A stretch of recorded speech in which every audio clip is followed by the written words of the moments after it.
예, 우리는 작년 초부터 구속사적 성경 해석에 의한 설교를 하고 있는, 강의를 하고 있는데, 그 창세기에 이어서 두 번째 책인 출애굽기를 우리가 그동안 여러 주 살펴보고 있습니다.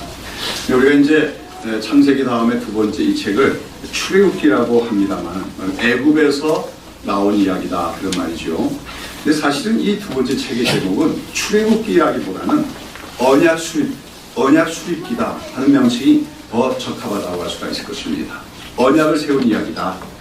물론 이제 이 출애굽기의 처음 부분은 애굽 땅에서 노예로 살아가는 이스라엘 민족을 하나님께서 구원내신 이야기가 나옵니다만, 그 이후에 이스라엘 백성들이 신의 광야를 가다가 신의 산에서 하나님과 언약을 맺는 이야기가 사실 이 두 번째 책의 가장 중요한 핵심을 차지하고 있기 때문에 사실은 언약 수립기다 하는 명칭이, 제목이 더 적합할 수가 있다는 겁니다. 이스라엘 백성들은 하나님의 은혜로 애굽 땅에서 나온 이후 목적적인 가나안 땅을 향해서 걸어가다가 그들이 애굽을 떠난 지 만 2개월 되는 그때에 1월 15일 날 출발했는데, 만 2개월째 되는 3월 15일에 그들은 시내산 앞에 도착하게 되고 거기서 장맥을 치게 됩니다. 그리고 바로 거기서 이제 이스라엘 백성은 여호와 하나님과 언약을 맺게 되는데, 이처럼 그들이 하나님과 언약을 맺는 것이야말로 하나님께서 이스라엘 애굽에서 구원해내신 목적이라고 할 수가 있습니다. 맞아, 하나님은 이스라엘 애굽에서 그들을 구원해냈습니다만 그 목적은 그들과 언약을 맺기 위함이었다고 하는 것이죠. 그런 가운데 이제 19장부터 계속해서 이제 그 언약에 관한 기록들이 쭉 나오는데, 시내산에서 언약을 맺는 의식, 또 언약에 따른 주어지는 법령으로서의 율법에 관한 그 말씀들, 그 다음에 또 언약을 맺으신 후에 하나님께서 이스라엘 백성들 가운데 임재하는 장소로서 지어질 성막에 대한 말씀들, 이런 것들이 쭉 기록되고 있어요. 그런 가운데 이제 오늘 19장에 보면은 먼저 하나님께서 이제 이스라엘과 언약 예식을 행하시기 앞서서 하나님께서 이스라엘을 구원하시고 그들을 선택하시고 구원하신 목적에 대한 하나님의 말씀이 먼저 소개되고 있습니다. 하나님께서는 왜 이스라엘을 애굽 땅에서 구원해내셨습니까? 소위 해방 신학자들은 그렇게 얘기합니다. 이 세상에서 억압받는 약자들을 그 강한 자의 손에서 구원해내는 것이 하나님의 뜻이다. 그러한 것을 보여주는 대표적인 사건이 출애굽이라고 그렇게 보고 있습니다만, 그러나 이 출애굽 사건은 하나님께서 그저 약자를 강자로부터 구원해낸 사건이 아니라 어떤 아주 중요한 목적을 가지고 그들을 애굽에서 해방시키는 것으로서, 그것은 바로 이스라엘 온 세상 가운데 모든 민족 가운데서 하나님과 언약을 맺은 민족으로 삼으시기 위한 것이었다는 것입니다.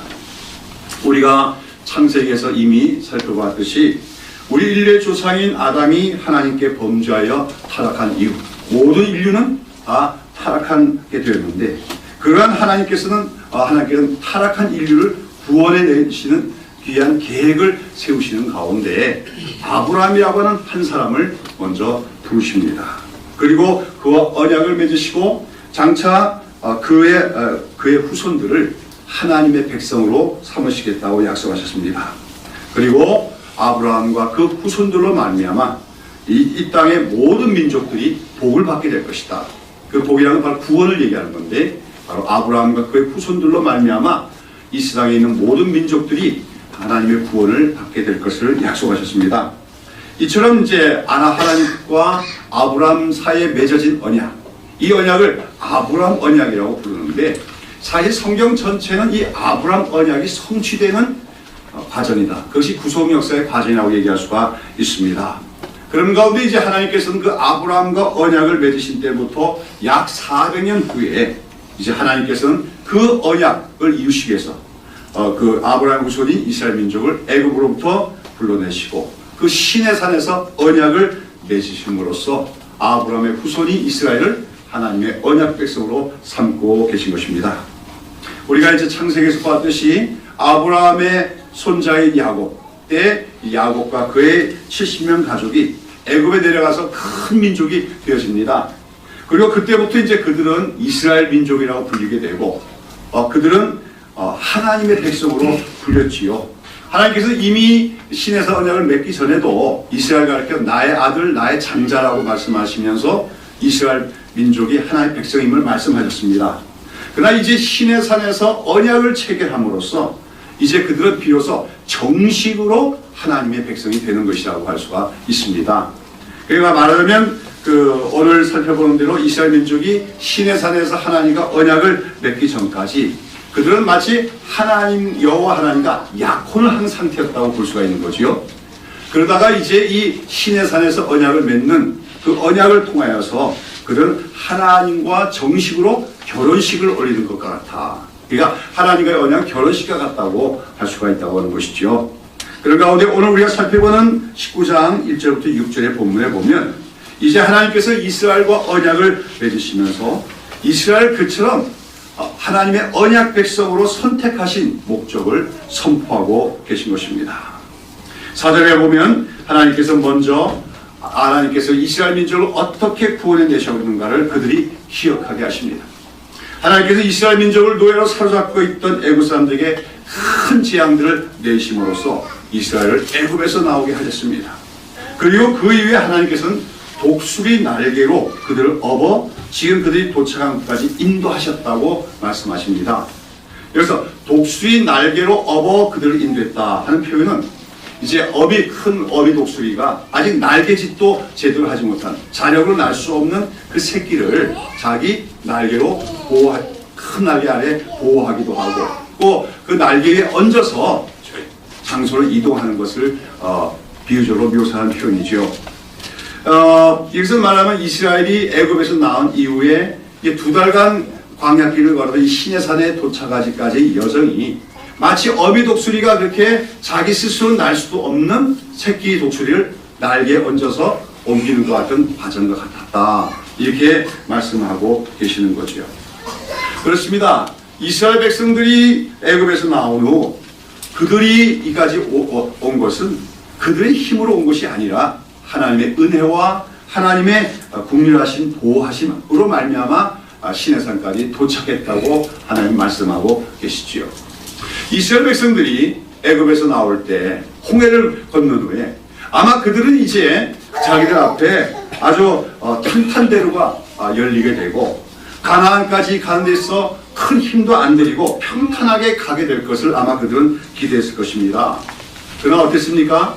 막상 홍해를 건넌 후에 그들 앞에 나타난 것은 가도 끝이 없는 황량한 광야와 한낮에는 내려쬐이는 뜨거운 태양과 밤중에는 참 살을 에이는 추위, 그리고 먹을 양식도 없고 마실 물도 찾기 힘든 그런 삭막하고 거친 광야였습니다. 그래서 그들은 왜 이렇게 힘들고 고통스러운 곳으로 우리를 인도했느냐고 모세와 아론에게 원망을 하기로 했습니다. 이럴 바야 차라리 지금이라도 애굽 땅으로 돌아가는 것이 낫겠다고 반항을 하기도 했습니다. 그러나 그런 이스라엘에 대해서 하나님께서는 인내하십니다. 그래서 낮에는 구름 기둥으로 밤에는 불 기둥으로 그들을 보호하시면서 인도하시는 한편 또 그들에게 매일 필요한 양식으로 일용할 양식으로 매일 하늘로부터 만나를 내려주시고 또 그들이 마실 물이 없을 때에는 반석에서 생수가 나도록 하셔서 그들의 생존에 필요한 모든 것을 공급해 주셨습니다. 또 아말렉 족속이라고 하는 사나운 민족이 그들을 공격했을 때 또 하나님께서 여호와 니시가 계셔서 그들을 물리쳐서 이스라엘을 보호하시기도 했다고 하는 것이죠. 그러므로 이스라엘이 지금 이 시내산까지 온 여정, 2달간의 여정은 그들 자신의 힘으로 온 것이 아니라 하나님께서 그 은혜와 사랑으로 긍휼하심으로 인도하신 것이다.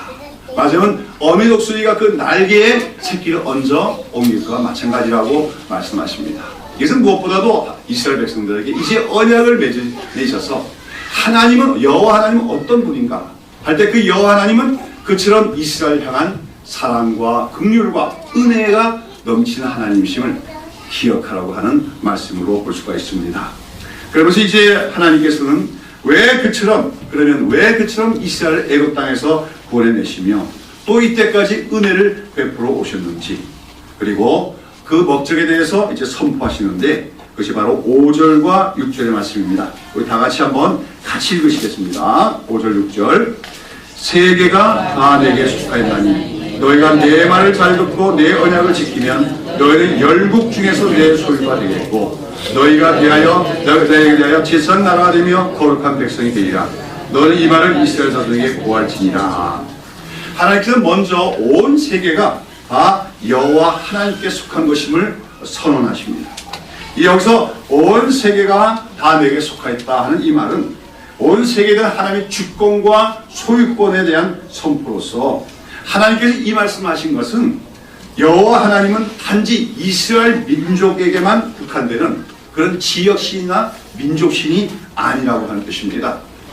고대 중동 지방, 근동 지방에서는 모든 민족들이 자기들마다 섬기는 신이 있었는데 그런 신을 뭐라 하면 로컬 가드, 지역신 또는 내셔널 가드, 민족신이라고 부릅니다.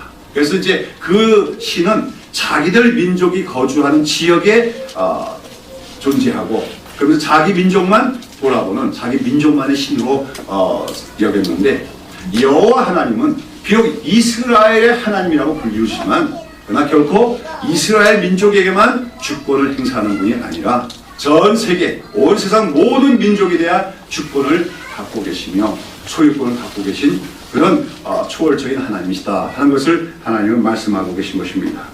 그러면 또 하나님께서 여기서 온 세계가 다 내게 속하였다 하는 이 말은 그처럼 하나님의 우주적인 주권과 소유권을 선언하는 동시에 또 하나님의 관심사는 이스라엘에게만 있는 것이 아니라 전 세계 모든 민족, 전 세계 모든 나라 사람들에게도 관심이 있음을 말씀하고 계시다는 것이죠. 앞서도 말씀드렸처럼 하나님께서는 인간류가 범죄하고 타락한 이후부터 모든 인류를 구원하실 구원 계획을 세우신 것입니다. 하나님의 관심사는 늘 모든 민족을 구원하는 데 있었다고 하는 것이죠. 그러면서 이제 하나님께서 이스라엘을 특별히 자기의 선택된 백성으로 부르시고 계신 것은 그런 전 세계 모든 민족을 구원하는 려고시하는 하나님의 뜻, 하나님의 구원 계획과 관련된 것임을 또한 암시하는 말씀이기도 한 것입니다.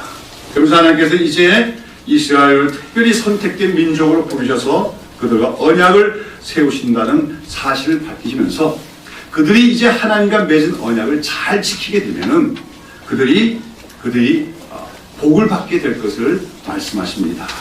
자, 그러면 하나님께서는 이스라엘 백성들이 하나님과 맺은 언약을 잘 지키면은 어떤 복들을 주시겠다고 약속하십니까? 세 가지죠. 뭡니까? 너희가 뭐가 되고 열국 중에서 내 소유가 되겠고 내게 대하여 제사장 나라가 되고 그 다음에 거룩한 백성이 되리라. 이 세 가지 약속을 하나님께서는 하고 계십니다. 제일 먼저 하나님께서는 이스라엘을 열국 중에서 뭐로 삼으시겠다고 말씀하십니까? 내 소유, 나의 소유로 삼겠다고 말씀하셔요. 이 소유라고 하는 말은 그냥 우리가 어떤 사람이 갖고 있는 모든 소유물들 중에 일반적인 평범한 소유물을 말하는 것이 아니라 여기 소유에 해당하는 히브리어는 세굴라인데 이 세굴라라는 말은 어떤 사람이 갖고 있는 많은 소유물 중에서도 특별히 가장 귀중하게 여기며 아끼는 특별한 소유물 또 그 소유물 중에서 가장 값진 소유물을 가리키는 말이 이 세굴라라는 말입니다. 그래서 영어 성경은 treasured possession이라고 되어 있죠. 아주 값비싼 소유물이다 그렇게 번역하고 있습니다. 즉 하나님께서는 온 세계가 뭡니까? 다 하나님께 속했다고 말씀하셨지만 그러나 만약에 이스라엘 민족이 하나님께 순종하면 하나님의 언약을 잘 지키기만 한다면 그 이스라엘 민족은 세상 열방 중에서도 가장 하나님이 소중하게 여기고 아끼시는 그런 특별한 민족으로 삼으시겠다 하는 말씀인 것입니다. 그리고 이어서 하나님께서는 그들이 언약을 잘 지키게 되면 그들이 하나님께 대하여 무엇이 되라고 말씀하십니까? 내게 대하여 제사장 나라가 되고 그렇게 말씀하십니다. 제사장 나라, 제사장인 나라라는 뜻이겠지요? 그러면 제사장은 뭐 하는 사람입니까? 우리 성경 속에서 보면 제사장은 어떠한 사람인가가 나타나죠. 제사장은 한마디로 하나님과 사람들 사이에서 중재 역할을 하는 사람입니다. 그래서 먼저 사람들을 위하여 제사를 드리는데 주로 그 제사가 사람들의 그 죄를 용서하기 위한 제사를 드리는 사람이 바로 제사장입니다. 그리고 또 제사장은 하나님 앞에 나가서 사람들을 위하여 기도하기도 합니다. 그들의 형편, 그들의 어려운 사정들, 그것을 하나님께 위하여 대신 간구하는 사람이 제사장이죠. 그리고 또한 그 제사장은 또 하나님을 대표해서, 하나님을 대신해서 사람들에게 축복하기도 하고, 특별히 하나님의 뜻과 하나님의 말씀을 사람들에게 전달하는 사람이 제사장이기도 하다. 그러면서 제사장은 중보자다, 중재자라고 할 수가 있다고 하는 것이죠. 근데 이스라엘이 하나님의 말씀과 언약을 잘 지키면 그들이 하나님께 대하여 제사장 나라가 된다는 말은 무슨 말입니까? 바로 이스라엘은 하나님과 이 세상 모든 민족 사이에서 바로 그처럼 중재하는 나라가 되려고 하는 말씀입니다. 그런데 이 제사장 나라는 말, 이 제사장 나라는 말이 이제 우리가 구약 성경은 히브리어로 기록됐는데 나중에 유대인들이 이 히브리어 성경을 헬라어로 번역을 해요. 그 헬라어 번역을 70인경 성경이다 그렇게 부르는데, 그 70인경 성경에서는 이 제사장 나라는 말을 왕같은 제사장지 그렇게 번역했습니다. 바실레이온 히 에라튀마란 말인데, 이건 왕같은 제사장직이란 말은 제사장은 제사장인데 무엇을 겸해 있는 사람이에요? 왕직을 겸해서 갖고 있는 제사장, 그걸 우리가 왕같은 제사장이라고 부르는데, 나중에 신약 성경에서도 그 번역을 채택하고 있는 걸 보게 되었습니다.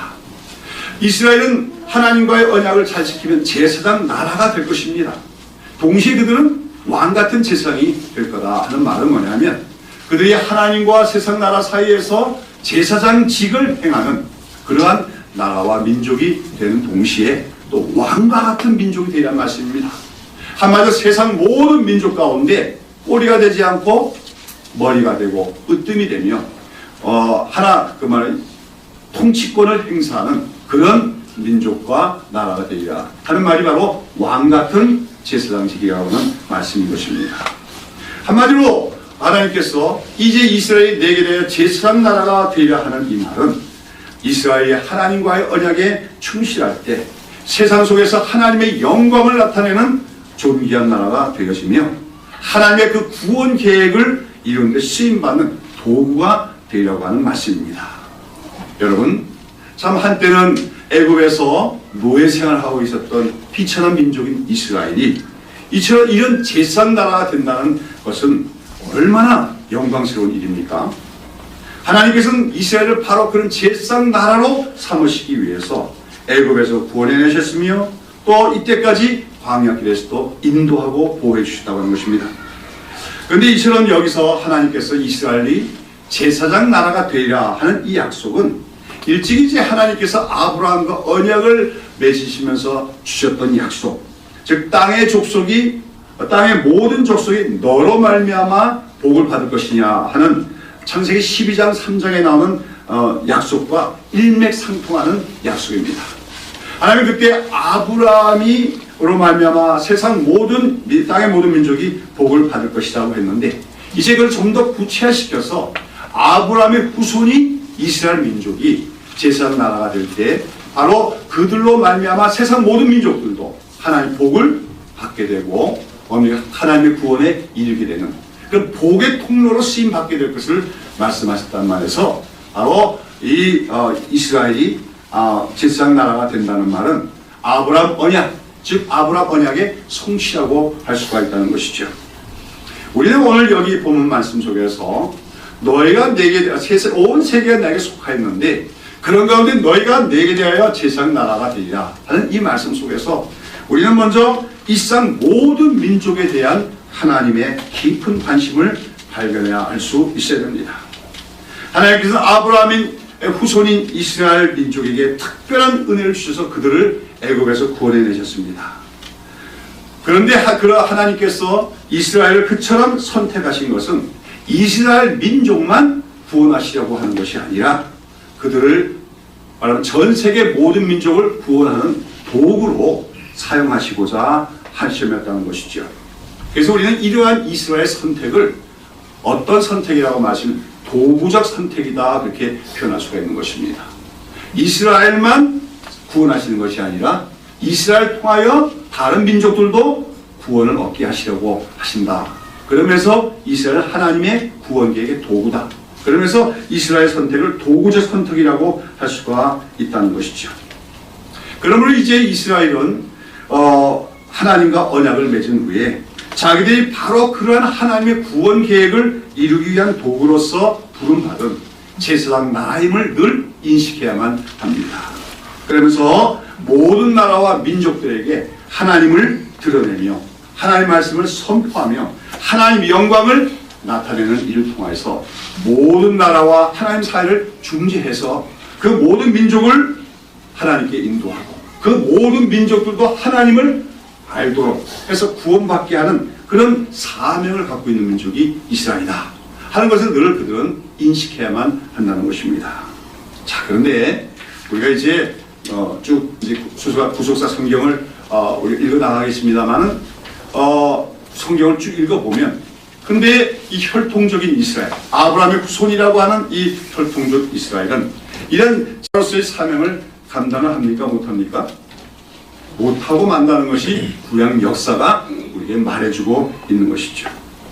우리가 나중에 이제 예수님 당시에 보면 이 아브라함의 혈통적 후손인 이스라엘 민족, 아니 유대인들은 하나님께서 자기들을 이렇게 도구적 뭡니까? 하나님의 구원의 도구로 사용하시고자 부르셨다는 그런 사실을 망각하고 자기들만이 자기 민족만이 하나님의 선택을 받고 구원을 받은 민족이라고 하는 그 선민사상인데 그 선민사상과 편협한 민족주의 신앙에 빠져들어서 결국 그것이 이스라엘 민족이 하나님의 구속 역사에서 실패하고 마는 중요한 원인의 하나가 되는 것입니다. 하나님이 부신 사명을 망각하면 망할 수밖에 없다는 거예요. 하나님이 주신 사명을 망각하는 민족은 그건 뭡니까? 실패할 수밖에 없다고 하는 것이죠. 아무튼 하나님께서는 이스라엘이 하나님의 언약을 잘 지키면 세상 가운데서 하나님께 대하여 제사장 나라가 되리라고 하는 그런 영광스러운 약속을 주십니다. 그러면서 이어서 하나님께서는 그들이 언약을 잘 지키면 거룩한 백성이 되라고 말씀하시는데 여기서 거룩하다는 말은 두 가지 의미가 있어요. 이 거룩하다는 말은 하나는 구별된다 하는 의미가 있고 또 하나는 정말로 도덕적으로나 그런 면에서 성결한 것을 의미합니다. 이스라엘이 하나님과 언약을 잘 지키면 그런 세상 속에서 다른 민족과는 구별되는 그런 민족이 될 것입니다. 동시에 그들은 성결한 삶을 살아가는 그런 거룩한 백성이 될 것이라고 하나님은 약속하시는 것입니다. 아무튼 오늘 우리가 읽어보는 본문을 보면 하나님께서 이스라엘을 부르시고 언약을 맺으시면서 그들에게 주시는 약속은 정말로 영광스럽고 복된 것이 아닐 수가 없습니다. 너희가 나의 특별한 소유가 될 것이다. 너희가 나에게 대하여 제사장 나라가 될 것이다. 그리고 너희가 거룩한 백성이 되리라. 이러한 약속은 정말 영광스럽고 복된 약속인 것입니다. 자, 그런데 우리가 여기서 이제 알아야 될 것은 이처럼 우리가 하나님께 이스라엘을 부르시고 그들과 언약을 맺으시는 목적에 대해서 말씀하신 것을 살펴보다 보면 하나님께서 이처럼 이스라엘과 시내산에서 맺으신 언약, 이 언약을 무슨 언약이라 합니까? 시내산 언약이라고 하는데요.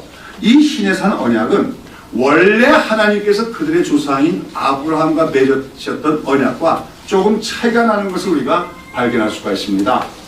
여러분 우리가 창세기 12장에서부터 보면 하나님께서 아브라함을 부르시고 그와 언약을 맺으시는 것을 볼 수가 있어요. 그 보면 하나님이 여러 차례 하나님과의 언약을 강조하시고 다시 말씀해 주시면서 아브라함이 여러 가지 약속을 주시죠. 그 중요한 약속이 이제 세 가지가 볼 수 있는데 첫 번째는 너의 후손이 큰 민족이 될 것이다 한 것이고 다음으로는 아브라함이 도착한 이 가나안 땅, 이 땅을 아브라함과 그 후손들에게 기업의 땅으로 주시라고 하는 것. 그 다음에 세 번째가 아브라함과 그의 후손으로 말미암아 세상 모든 민족이 복을 받게 되는, 즉 복의 근원이 되게 하겠다는 약속이 하나님이 아브라함에 주신 약속입니다.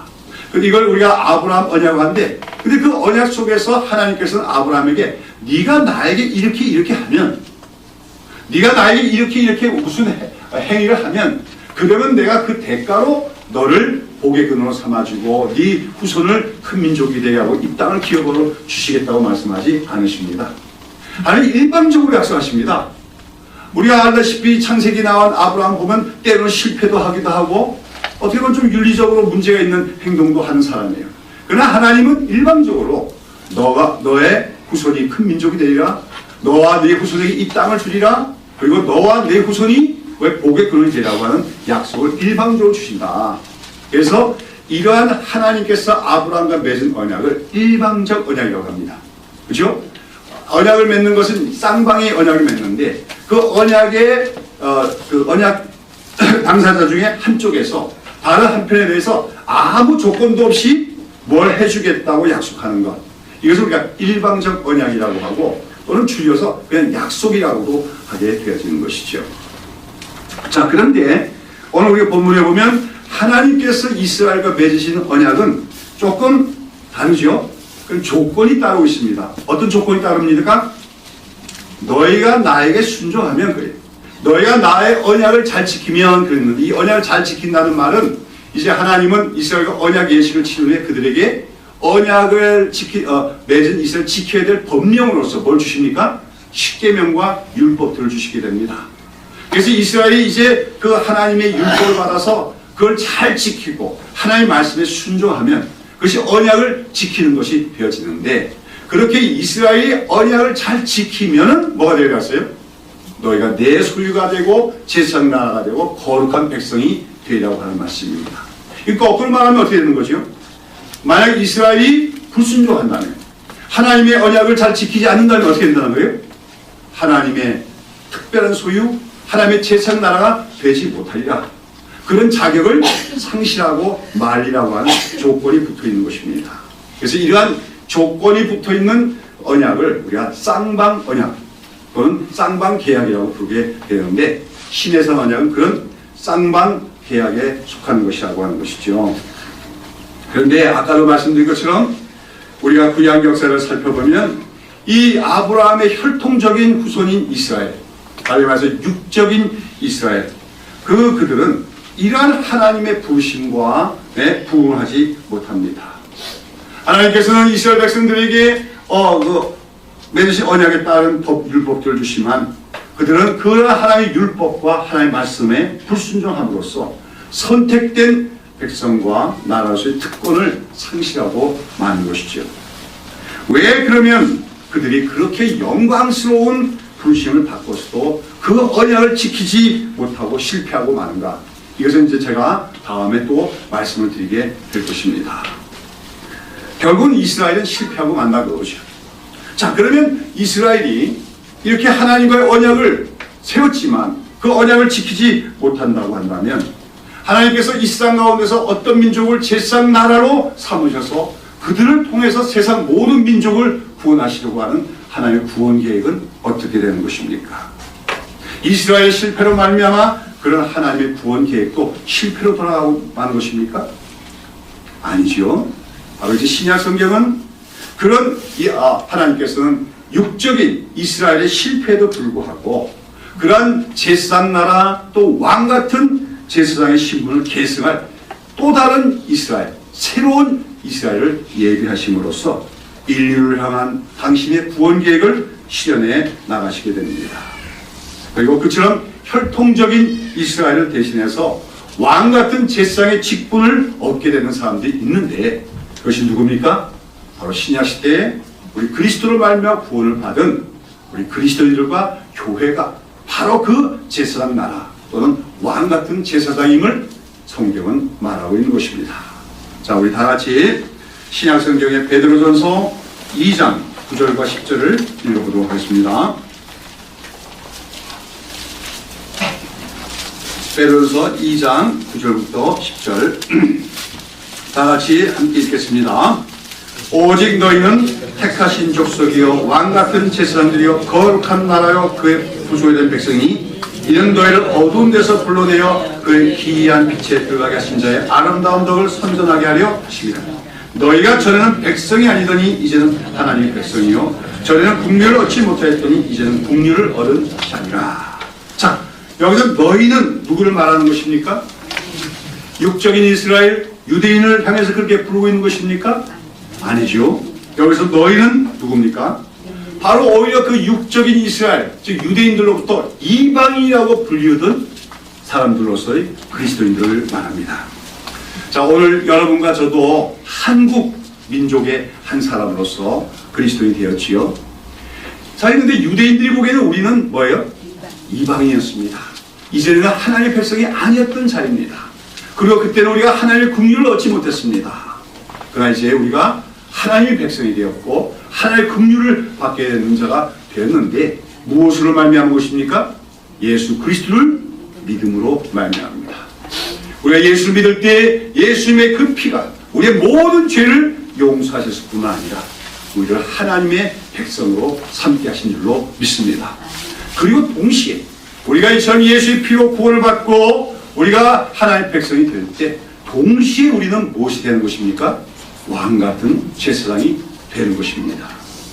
여러분, 오늘 우리가 예수 그리스도의 십자가 공로를 믿고 의지하여 구원을 얻게 될 때 우리는 이 왕같은 제사장이라는 이 영광스러운 직분을 받은 것 사실을 깨닫고 기뻐하고 감사하는 우리가 되어야 됩니다. 여러분, 아까 얘기하신 구약의 이스라엘과 맺으신 시대사 언약은 어떤 계약이라고 했어요? 쌍방 계약이라고 했습니다. 이스라엘 민족이 제사장 나라로서의 자격을 존속하기 위해서는 어떻게 돼요? 그들이 모든 언약을 지켜야 됩니다. 언약은 다시 말해서 모든 율법을 다 지키고 순종해야 된다는 거지요. 그러나 알다시피 이스라엘은 그걸 할 수가 없었습니다.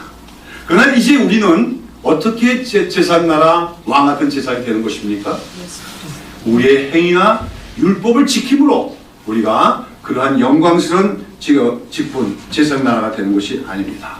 우리가 예수를 믿을 때, 예수 그리스도를 믿을 때, 그래서 우리가 그리스도 안에 있게 될 때, 우리 그 순간부터 우리는 자동적으로 왕 같은 제사장이 되는 것입니다. 왜요? 예수님은 바로 십자가에 이 땅에 오신 모든 삶과 십자가의 고난과 죽음을 통하여 예수님 자신이 완전히 하나님께 순종을 함으로써 율법을 다 성취하셨습니다. 그래서 이제 우리는 예수님을 믿을 때, 예수님과 연합전자가 되었을 때 우리는 우리 자신의 행위나 우리 자신이 해야 율법을 지키는 것이 아닌 예수 그리스도를 믿음으로 말미암아 자동적으로 왕같은 제사장 나라가 된다는 사실을 우리 기억을 해야 되는 것입니다.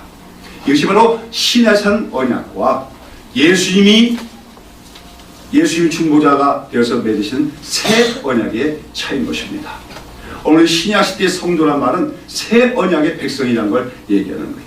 우리는 더 이상 쌍방 계약의 뭡니까? 그 아래에 있는 사람들이 아니라 예수님이 세우신 은혜의 언약 안에 있는 자로서 예수를 믿기만 할 때, 예수님을 믿을 때 우리 그리스도 안에서 하나님 백성이 되고 동시에 제사장 나라와 왕같은 제사장이 됨을 우리는 기억해야 될 줄로 믿습니다.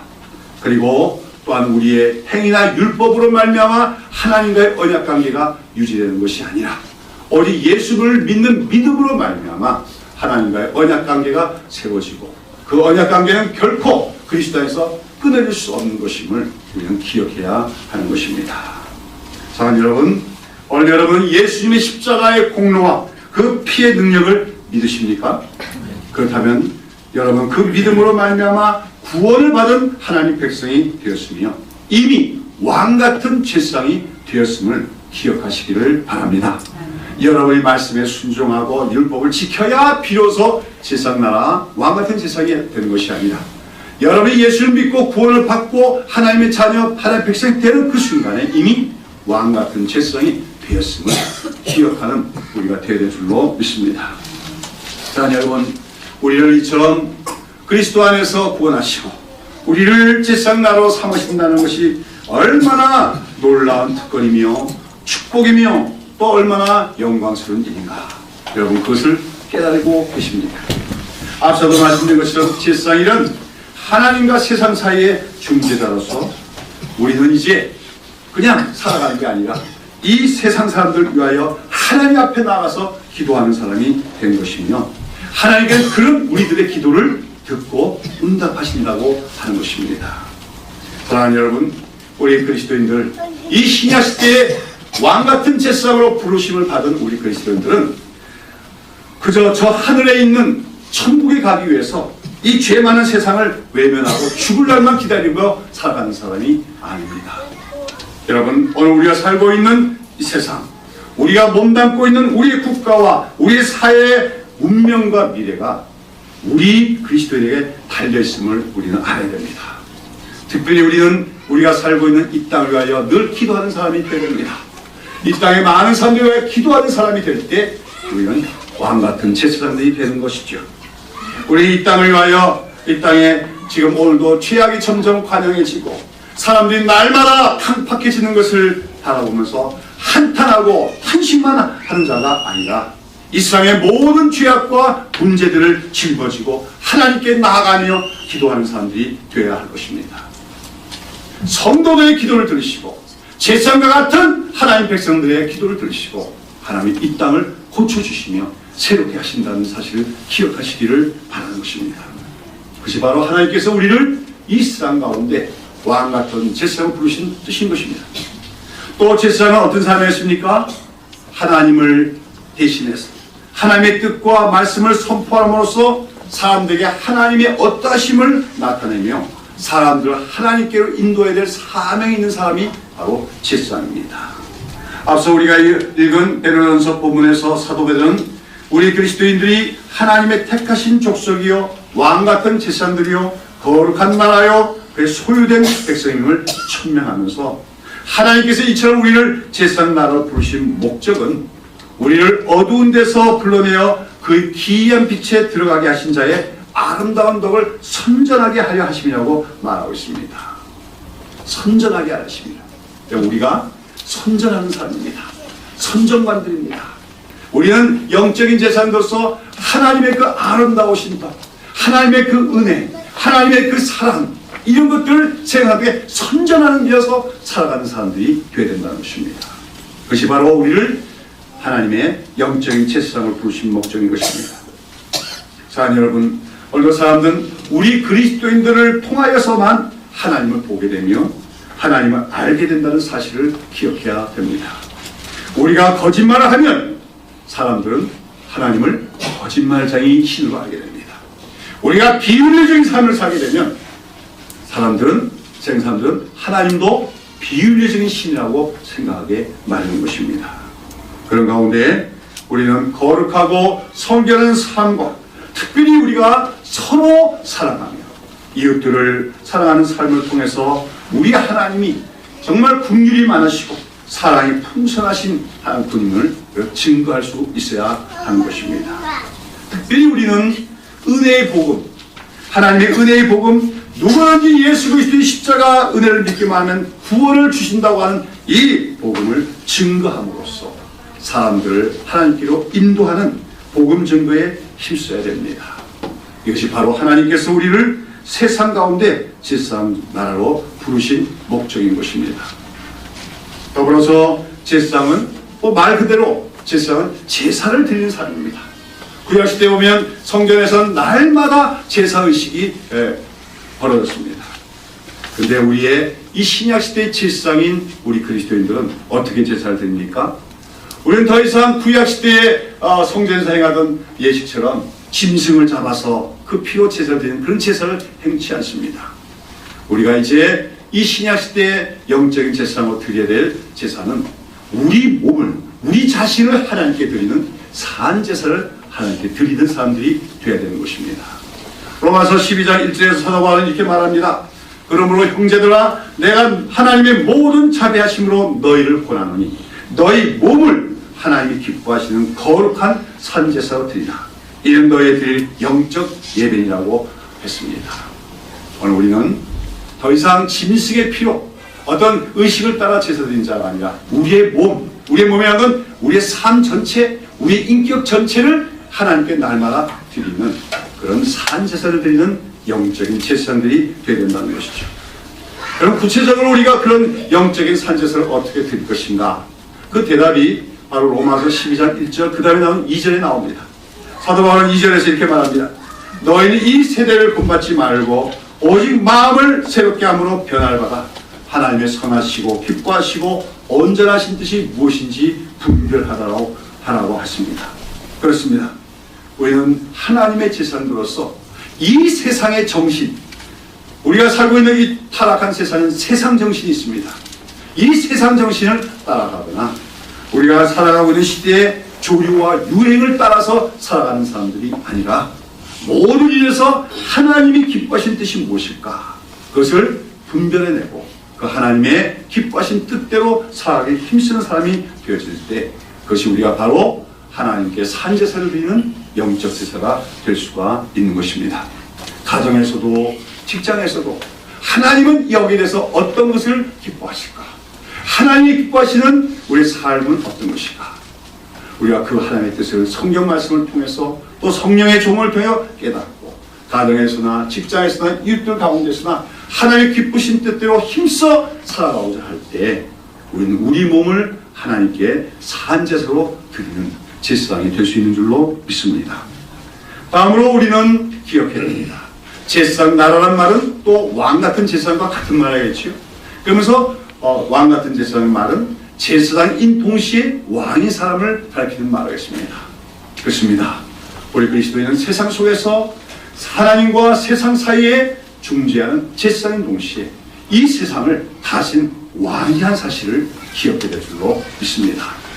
여러분, 오늘 여러분은 왕이십니까? 왕처럼 살고 계십니까? 왕시성을 가져야 왕이 아니라 우리 그리스도인은 모두가 다 왕같은 하나님의 백성임을 우리가 기억해야 돼요. 사람들은 얘기할 거예요. 뭐 나는 왕같지가 않은데, 난 돈도 없고 권력도 없는데 오히려 다른 사람들에게 내가 짓눌리고 있는데, 이 사람은 성경을 아직 깨닫지 못한 사람이에요. 우리는 오늘 왕이라고 하는 것은 오히려 세상 사람들은 왕이라고 할 때 뭘 생각합니까? 힘과 권력, 특별히 그걸 통해 다른 사람을 지배할 수 있는 걸 왕이라고 생각할지 몰라도 오늘 우리 그리스도인들이 왕이라고 하는 것은 우리가 하나님의 진리를, 이 거짓된 세상에서 진리를 선포하며 더불어서 특별히 우리가 사랑으로서 다른 사람을 섬길 때 그것이 바로 왕으로 살아가는 것임을 깨달아야 될 줄로 믿습니다.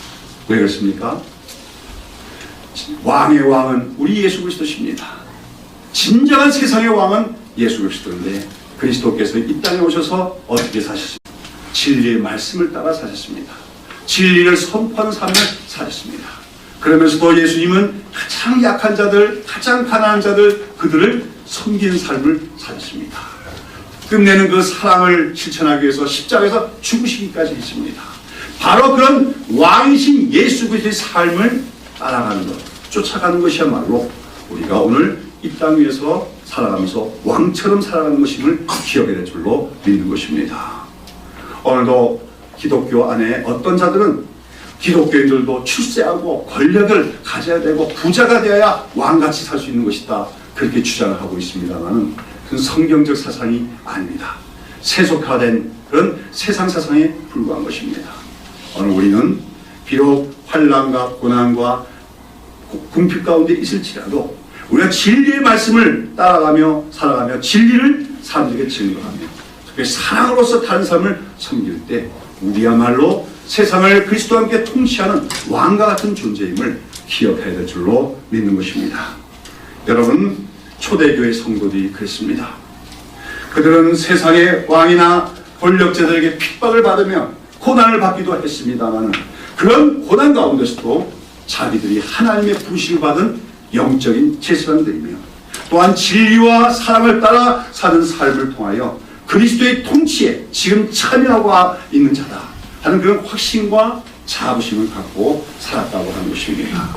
우리 다 같이 요한계시록 1장의 4절부터 6절을 한번 찾아보시기 바랍니다. 요한계시록 1장 4절부터 6절 다 같이 함께 읽어보겠습니다. 시작. 요한은 아시아에 있는 7교회에 편지하노니 이제도 계시고 전에도 계시고 장차 오실 이와 그 보답과 7명과 또 충성된 증인으로 죽은 자 가운데서 먼저 나시고 땅의 임금들의 머리가 되신 예수 그리스도로 말미암아 은혜와 평강이 너에게 있기를 원하노라. 우리를 사랑하사 그의 피로 우리 죄에서 우리를 해방하시고 그 아버지 하나님을 위하여 우리를 나라와 질서로 삼으신 그에게 영광과 능력이 세세토록 있기를 원하노라. 아멘. 여러분, 이 계시록이 언제 기록되는 줄 압니까? 평안할 때, 교회가 성장할 때, 세상에서 교회가 영광을 받을 때 기록된 게 아닙니다. 로마 제국에 의해서, 그 악랄한 로마 제국에서 핍박을 받고 고난을 받을 때 기록된 성경이 요한계시록입니다. 그러나 여기서 사도 요한은 뭐라고 합니까? 그 당시 고난받는 그 핍박 가운데 있는 교회들 향하여 우리 예수님이 모든 임금들의 머리가 되심을 선포하는 동시에 우리의 그리스도는 바로 예수 그리스도의 피로 뭐라며 죄에서 해방된 자요 하나님 아버지를 위하여 나라와 제상으로 삼으신 자들임을 선포하고 있습니다. 세상 사람들이 볼 때 기독교인은 약한 자들일지 모릅니다. 세상 사람들이 볼 때 기독교인은 뭡니까? 아무런 권력이 없는 자일지 모릅니다. 그러나 우리가 그리스도와 연합된 자로서 그리스도의 진리를 선포해 나가고 세상을 위하여 기도하며 또한 우리가 그리스도를 본받아 진리와 사랑으로 세상을 섬겨 살아갈 때 우리가 바로 지상과 왕임을 기억하라고 성경은 얘기하고 있습니다. 사랑하는 여러분, 오늘 우리가 이 세상에 살아가는 현실 여건이 어떠할지라도 우리가 거룩한 백성이요 왕같은 제사장을 결코 잊어서는 안 될 줄로 믿습니다. 그리고 우리는 그리스도 예수의 피로 구속하시고 제사장과 왕으로 삼아주신 하나님께 늘 감사와 찬송을 드리면서 자부심을 갖고 살아가는 여러분 되시기를 바랍니다. 우리는 왕같은 제사장이다. 그러면서 우리가 이렇게 이 땅에 살면서도 왕같은 제사장으로서의 자부심을 갖고 하나님을 찬송하며 또 제사장다운 삶을 살아가고 있을 때 우리는 저 하늘나라 영원한 하늘나라에서도 영원한 제사장으로서 하나님을 찬송하며 섬기는 주의 백성들이 되어질 줄로 믿습니다. 이제 다시 한번 우리 아까 읽은 요한계시록 1장 4절부터 6절 말씀을 다시 한번 우리 한 목소리로 크게 낭독함으로써 오늘 말씀을 마치도록 하겠습니다. 요한은 아시아에 있는 7교회에 편지하는 이제도 계시고 전에도 계시고 장차 오실 이와 그 보좌 앞에 7영과 또 충성된 증인으로 죽은 자들 가운데 먼저 다시고 땅의 임금들의 머리가 되신 예수 그리스도를 말미암아 은혜와 평강이 너희에게 있기를 원하노라. 우리를 사랑하사 그의 피로 우리 죄에서 우리를 구원 해방하시고 그 아버지 하나님을 위하여 우리를 나라와 제사장으로 삼으신 그에게 영광과 능력이 세세토록 있기를 원하노라. 아멘. 기도하겠습니다.